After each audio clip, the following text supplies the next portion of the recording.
안녕하세요. 전력분석관 이주연입니다. 3라운드를 5승 1패로 마무리했는데요. 무엇보다도 외국인 선수가 없었음에도 불구하고 선두 자리에서 4라운드를 시작할 수 있어서 다행이라고 생각합니다. 3라운드 관전 포인트로 속공 점유율에 대해서 말씀을 드렸었는데요. 첫 번째로 대한항공을 제외한 나머지 6팀과 비교를 했을 시에도 세트당 평균에서 차이가 있었습니다. 물론 리시브 또는 수비가 잘 된 상황의 수에 따라 속공 시도 횟수가 차이가 있을 수는 있겠지만 전체적으로 속공 평균을 냈을 경우 저희 팀은 4.3개, 반면에 나머지 6개 팀은 4개 이하의 평균이 나왔습니다. 때문에 제가 관전 포인트로 말씀드렸던 것처럼 다른 팀들에 비해 속공 빈도가 높았음을 알 수 있을 것 같고요. 그럼으로써 속공 성공률보다는 사이드 공격수가 공격하는 데 있어서 수월할 수 있었다고 생각을 합니다.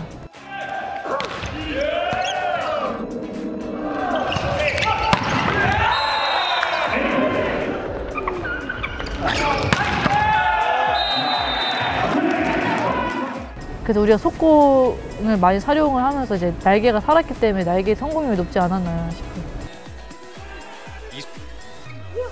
정성규 석공 득점. 이수왕 선수가 들어오자마자 득점하기가 쉽지 않았을 텐데 지금 이수왕이 잠깐 들어갔다 나온 건 이 속공 하나 때문에. 삼성전 외에도 여러 번의 교체가 있었는데요.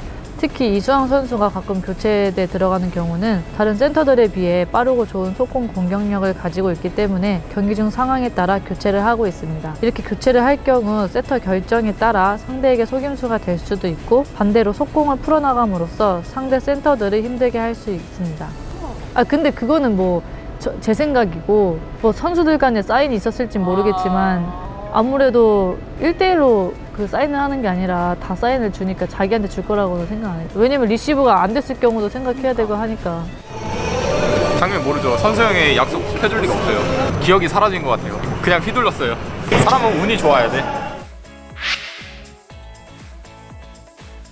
아무래도 3라운드 경기 중 가장 임팩트 있었던 경기는 23일 OK 금융그룹과의 경기가 아닐까 싶습니다. 솔직히 스포츠라는 게 끝까지 결과가 어떻게 될지 모른다고는 하지만 당시 11대 14에서 뒤집는 건 쉽지 않을 거라고 생각을 했기 때문에 경기 종료 후 2배의 기쁨이 있었던 것 같습니다. 5세트 초반 리드를 하고 있는 상황에서 범실로 인해 후반으로 갈수록 점수를 내주고 있는 상황이었습니다. 그래서 11점 이후 OK가 리드하는 상황이 되었죠.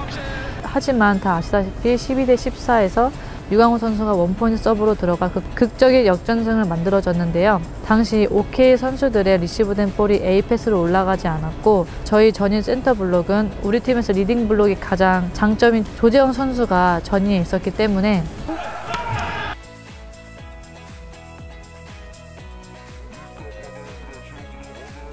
그리고 벨레페 됐습니다. 다시 한번 유강호. 자, 이번에 조대성 리시브 짧았고요. 그리고 조재성 또 막힙니다. 됐어. 유강호의 매직은 감독님이 블로킹과 블로킹 사이를 잘 막는 것을 항상 강조를 하셨는데 조재영 선수가 당시에 그거를 잘 메꿔줬었죠. 서브와 블로킹 부분에서 정말 잘 풀렸던 게 승리의 큰 요인이었다고 생각을 합니다. 팬분들께서 정말 많고 다양한 질문을 올려주셨는데요. 좋은 질문들을 많이 해주셔서 고르기가 힘들었지만 이번 3라운드 작전판에서는 3개의 질문을 뽑아봤습니다. 먼저 첫 번째 질문은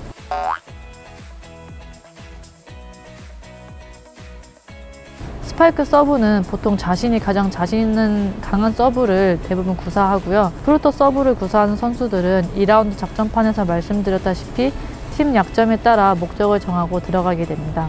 두 번째에 대한 답변은 경기 중에는 항상 상대팀이 분석한 대로 경기를 하지 않기 때문에 경기 중에 입력한 데이터를 가지고 기존에 분석한 부분에서 달라진 상황이라든지 그때그때 새롭게 보이는 전략에 대해서 무전기를 통해 코치님들께 전달하면 상황에 따라 선수들에게 전달이 됩니다. 큰 예를 하나를 그냥 말씀을 드리자면 A란 선수를 더 집중적으로 막기로 하고 들어갔는데 그 볼 배분의 변화가 조금 있을 경우 데이터를 통해 바로 코치님들께 전달을 하고 우리 팀 블로커들이 그 상황에 준비를 할 수 있도록 전달을 하는 그런 이제 큰 예가 하나가 있겠습니다.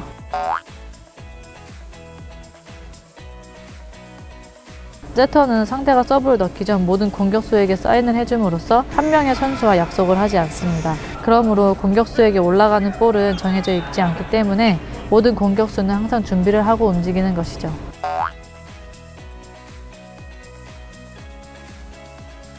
이번에는 스타팅 라인업에 대해 질문을 올려주셨는데요.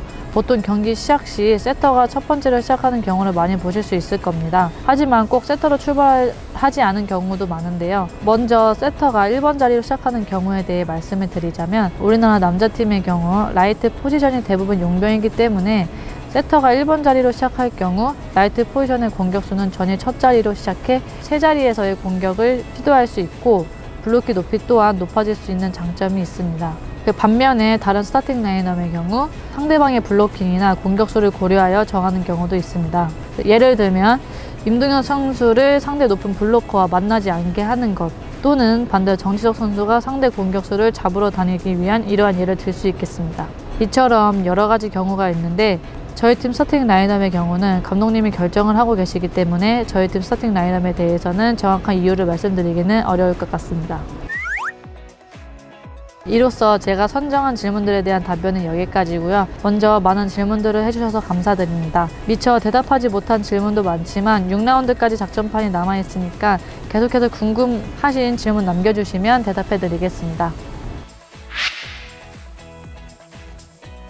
4라운드를 시작해 이제 리그가 후반기에 접어들었는데요. 선수들 또한 상대팀에 대한 분석이 많이 되어 있다고 생각이 듭니다. 때문에 유효 블록과 수비 또한 더 좋아질 거라고 생각을 하기 때문에 블로킹, 수비, 반격 부분을 이번 관전 포인트로 말씀드리고 싶습니다.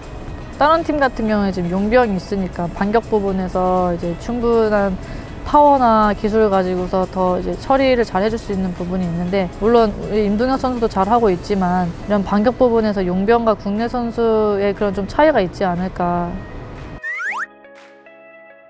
이번 3라운드 작전판도 잘 들어주셔서 감사합니다. 루스바인 선수가 합류하기 전까지 선수들이 계속해서 힘을 내줬으면 좋겠고요. 벌써 시즌 절반이 지나갔고 올 한 해도 다 지나갔네요.